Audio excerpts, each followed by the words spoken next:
the core reason for making axes for us. It's your kind of starting tool. It's where it's where all the cooking starts to a certain degree, especially fire cooking. And I think, especially talking to a lot of the chefs, that they like the idea of prepping up their fire, prepping up the timber, getting everything prepared. Adds to the ritual, and it adds to the whole story of the business.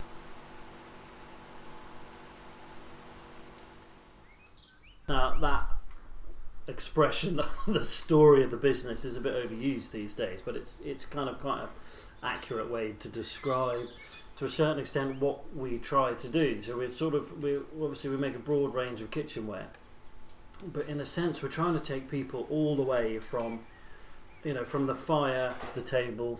So you're kind of taking people on this whole sort of journey, this whole story. And I think the axe is the beginning of that story, of that journey.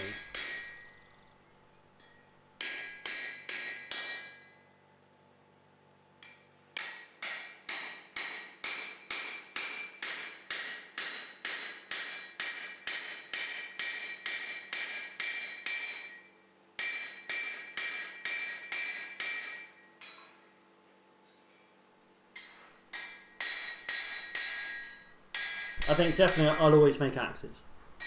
I think it's just something that is sort of so inherent in what I'm doing now that I'll always make them. Partly because I'll never get good enough. And it's one of those things I think you can always get better. You can always get better at everything, but I think particularly with axe making, maybe sort of blade smithing, knife making is a similar thing. I mean, to a certain extent, throughout the whole of kitchenware or making anything, you can always get better. But I think, particularly for me personally, part of that mentality is that the first axe I ever made was absolutely terrible. It was rubbish. In fact, I never even finished it. And I've still got it, and I still look at it occasionally, just to remind me how bad it was. And then you can look at how far one has come, and also how far you've got to go to kind of reach that, I don't know, the pinnacle, the top of where everyone wants to go, I don't know.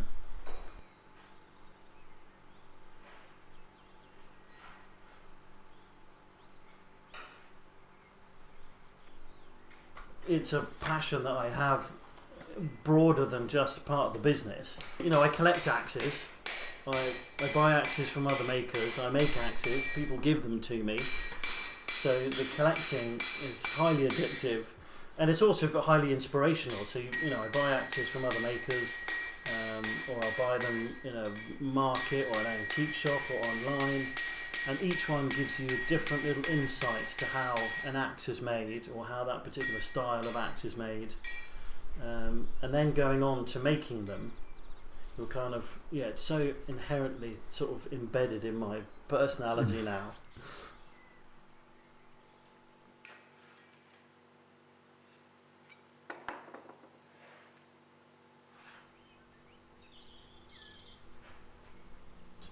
So this style of axe is like a Hudson Bay. The style of axe is based on a Hudson Bay. There are lots of very different variations. Actually, the design is kind of originally came from when I was teaching with Frederick, and the reason we make this particular axe pattern is because it's like a beginner's axe to a certain degree. It's a very simple pattern.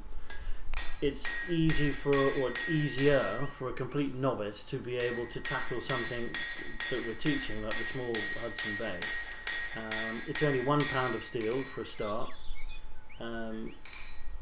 It's a relatively simple design. It's relatively simple processes to get to something that looks really good. So we run courses for complete beginners. Most of the people who've been on the courses don't have any experience at all. They've never forged anything. So we'll start off with a little warm-up exercise, and then we go straight into making an axe. And I think if we presented someone with a 7-pound felling axe, or a Swedish bearded laminate, and people want to do that, but I think they'll find pretty quickly that it's not difficult to do. So it's a really simple axe for a beginner to be able to get into. They can work hard, but at the end of 2 days they're going to have a really nice axe.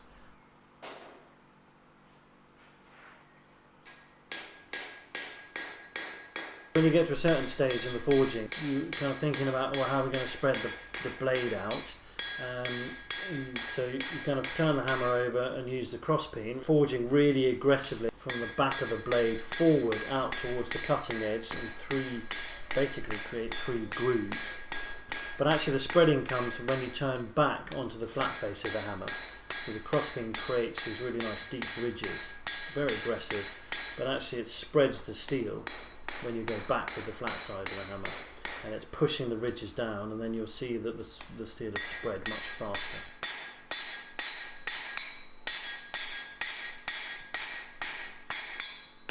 Yeah, there's a nice point, isn't there? There's a certain point, especially you can see it. It kind of goes from just being a lump of steel with a hole in it and lots of hammer marks.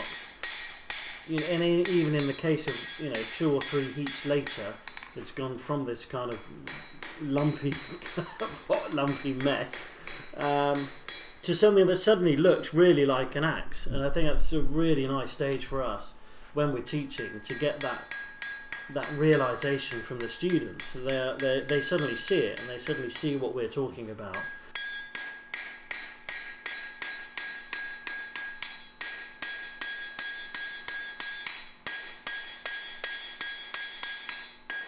I think, because we've spoken a bit about going to Sweden and that, but I think, yeah, for me it's very emotive to a certain degree. So before we started doing kitchenware, there was a certain point where I definitely had a kind of loss of faith in what I was doing. So a loss of love for the physicality of making stuff, kind of bored of the designs, bored of the work that I was being commissioned to do. A lot of it was welding, fabrication, just trying to make money, just trying to keep going. And whenever I went to Sweden, because I can't remember, about 5 or 6 years ago, actually it really kind of went back to, so I bought a book off eBay late one evening, and the Swedish blacksmithing book, and in the back of the Swedish blacksmithing book is a very tiny advert for a place in Sweden that I'd never heard of, called Gränsfors Bruks. And I looked at this and it said, come and make your own axe and come and make your own tools. And I think I was sitting there kind of late at night and I thought, God, that's something I need to do.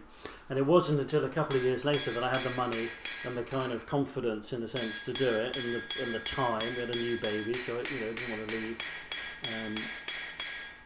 home for too long. But actually eventually went over. I went to go and met a guy called Frederick Thalen.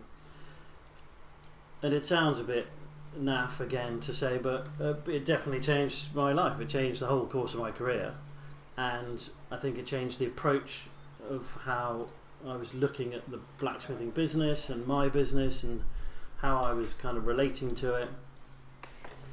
And I think for me, in a way, making axes kind of still symbolises that feeling of change. Even years later, each time you kind of set to make an axe, I kind of remember right at the beginnings, and I kind of remember each time why we're making stuff.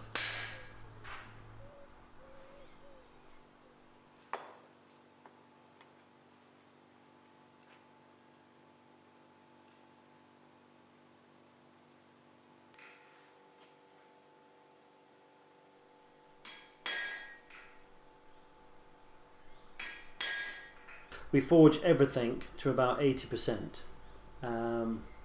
Back and forth. So the eye is forged to about 80%. Then you move on to the blade. The blade is forged out to about 80%. Then you go back to the eye, refine it. It goes to about 90%. Back and forth until you've got, within a very close degree, the final shape of the axe. Personally, not everyone does this, but personally, I like to do a bit of profiling in between the kind of rough forging and the more refined forging of breaking the edges and putting in my touch mark. So it's what I will call a kind of a rough grind, or an initial grind. Profile grind is probably the best description for it, and it's just truing up all the lines around the edge. You don't really do a lot of grinding on the sides. It's mostly just squaring up the back of the axe and the pole if it's not quite square, and just doing a little bit of tidying up. I think it's probably a bit of a hangover from my days as a jewellery maker, where I like everything to be really nice and straight and tidy and clean. Once you've done that, it's only clean up the shape a little bit, then it goes back in the forge. Then we do breaking the corners, tidying up everything, and then when it's all finished, then I'll put my touch mark in last. I mean, it is a lovely stage. So when you've done your profiling, you go into the kind of what I look at as the sort of refinement forging before putting the touch mark in. Bryta hornen is a lovely Swedish expression which means breaking corners, which kind of translates in English to chamfering. So, once you've forged something, and if you've done any grind, you've got quite sharp edges. So at a very low temperature, we run over all the edges, put a little chamfer on it, and just breaking the edges, just so it's nice and soft.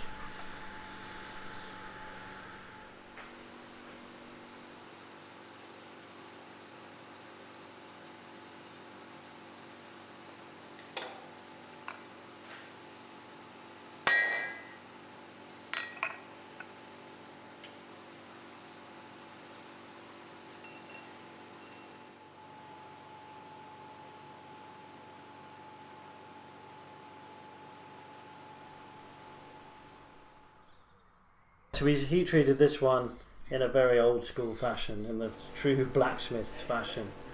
Heating everything in the fire, doing everything in the coals. It's a little bit more instinctual.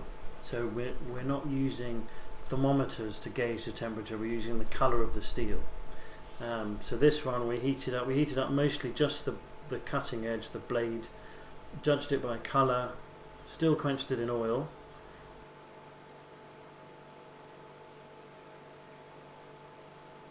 So, and normally in our classes we will temper using a hot block. So in our making a blacksmith knife video, that's the technique that we've used there. So heating up a block of steel and then resting the piece of work on it and drawing the heat through so you get a good temper.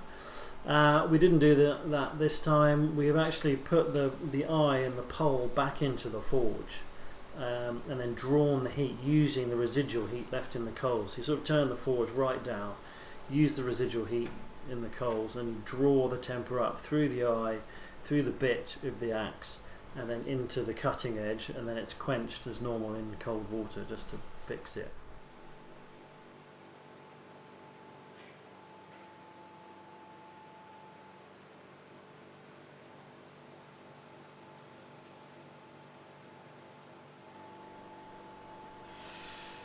I mean, we're about to embark on making 100 of the same pattern for a customer. So we will remake all the tooling specific for that job, specific for that pattern, and then we will try and get a consistency so that axe number 1 and axe number 100 are within a degree of similarity. We don't want them all exactly the same. In fact, that's a good point. All our axes, if we make a batch, we only make small batches of axes. Even if I'm making a wilderness axe, I'll probably only make 2, 4 or possibly 6 maximum in any one batch. Making 6 wilderness will probably take most of a week.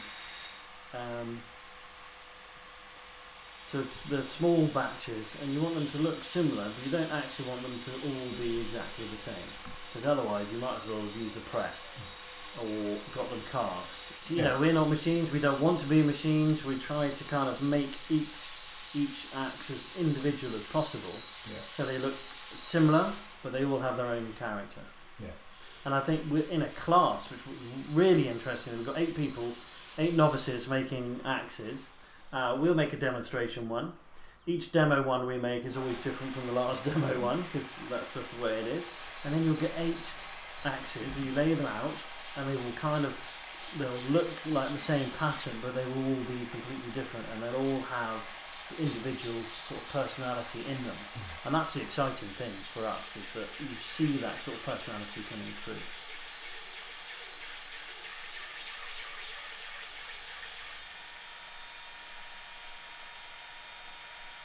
The geometry of an axe is really important. It starts at the cutting edge, with a convex grind, and that is a very strong grind. So you can get it sharp, but there's a lot of material supporting the edge, so it's not easily damaged when you're swinging it into very hard pieces of wood.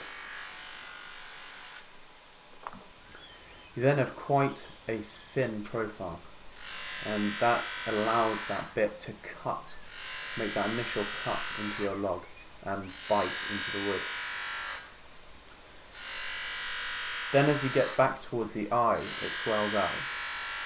It swells out for a couple of reasons. One, because you have a big piece of wood going through the middle, but also because after that cutting edge has bitten into the wood, as the axe travels down and the workpiece reaches the eye, it's then split apart as the eye becomes wider. Then it tapers off again towards the pole. Not all axe patterns do this, but as it tapers off, what that does is reduces the weight on the back of the axe, so most of the weight is forward in the cutting edge, and that just makes it nicer to use.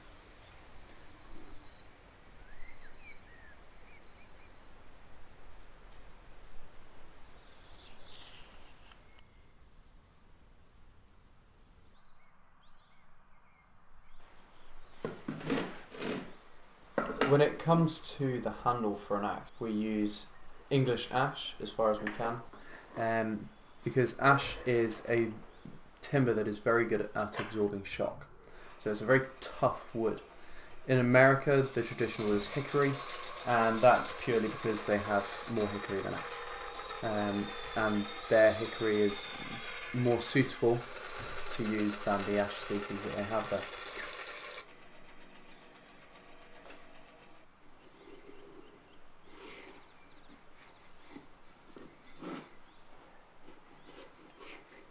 When you are thinking about timber for handles, you want the grain orientation to be facing forward in line with the axe. So if you picked up the axe and looked along the top of the axe, you want the grain orientation to be in line with that top profile of the axe. And that just prevents delamination of the wood.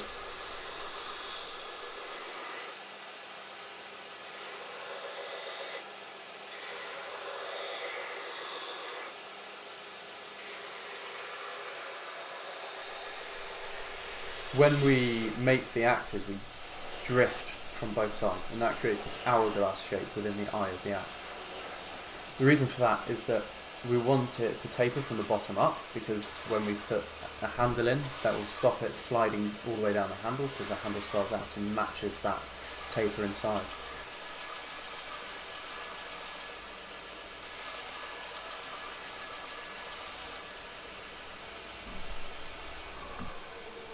It's slightly counterintuitive in a way. When you are hanging an axe, you want to fix the axe head and then turn the whole thing upside down and hit on the bottom of the axe handle. What that does is it drives the handle through the head in that split second where the wood is being driven down by the strike from the hammer.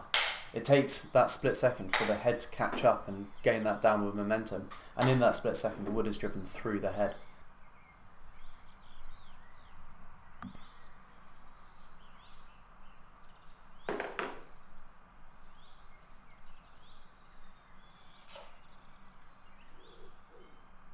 Inside of the eye is an hourglass shape, and I cut the slot for the wedge nearly all the way down to the bottom of the head, so it feels a really good distance.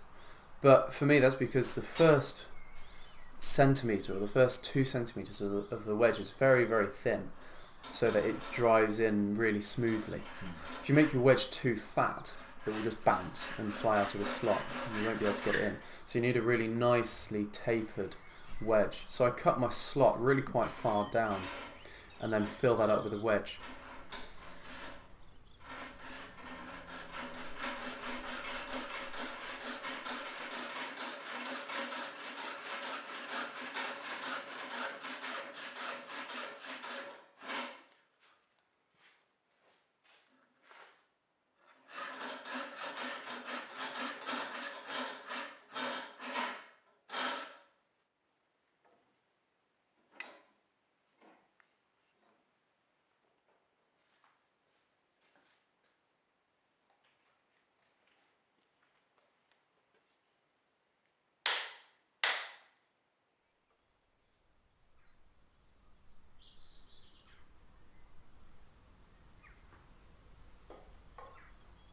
glue isn't necessary for holding a wedge in.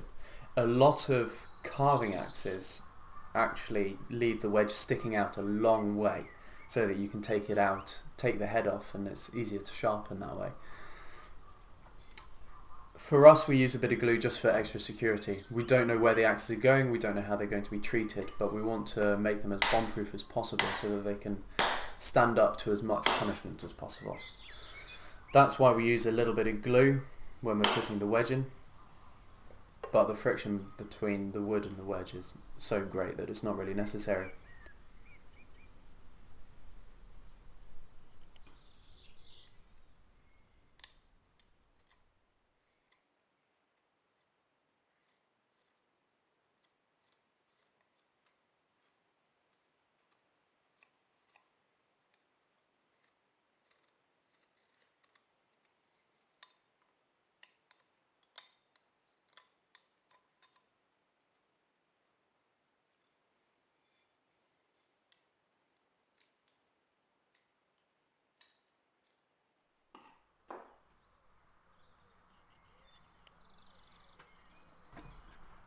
In Canada, in the Hudson Bay Fur Company, when they were trading furs,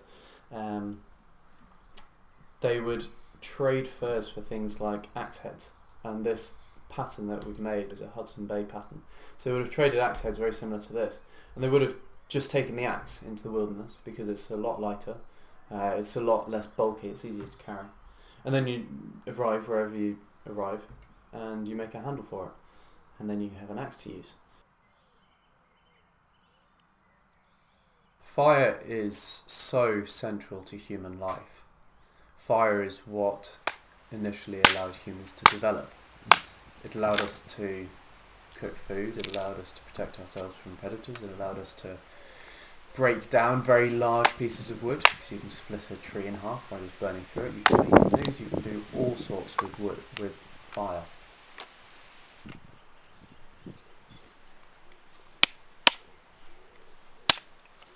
Cooking on fire is so satisfying, I think, because it's something that fire is something we have such a kinship towards. We are so drawn to it, and cooking on fire is the simplest way of cooking. You get the wonderful smoky flavour. Dirty cooking on a fire is great because it goes straight back to basics with just, whether it be vegetables or a big piece of meat, just put straight on the embers. And it's wonderful, and it always tastes the best. Yeah. You can never match the taste in a kitchen, in my opinion.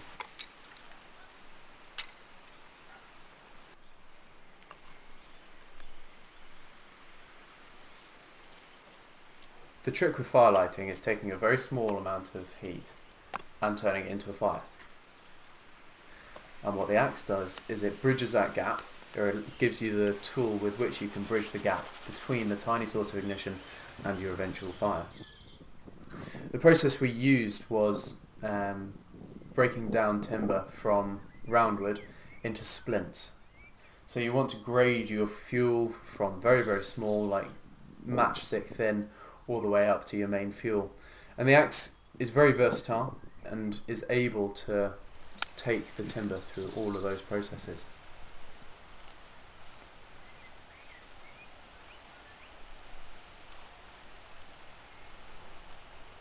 This has to be my favourite way of lighting a fire. We used a traditional flint and steel and a tinder bundle. So to take that tiny spark from a flint and steel, the sparks that come off it are about 400 degrees. So you've got a very low temperature with which to work with. I struck those sparks onto a piece of char cloth, which is the cloth equivalent of charcoal. So it's 100% cotton that's been burned without oxygen.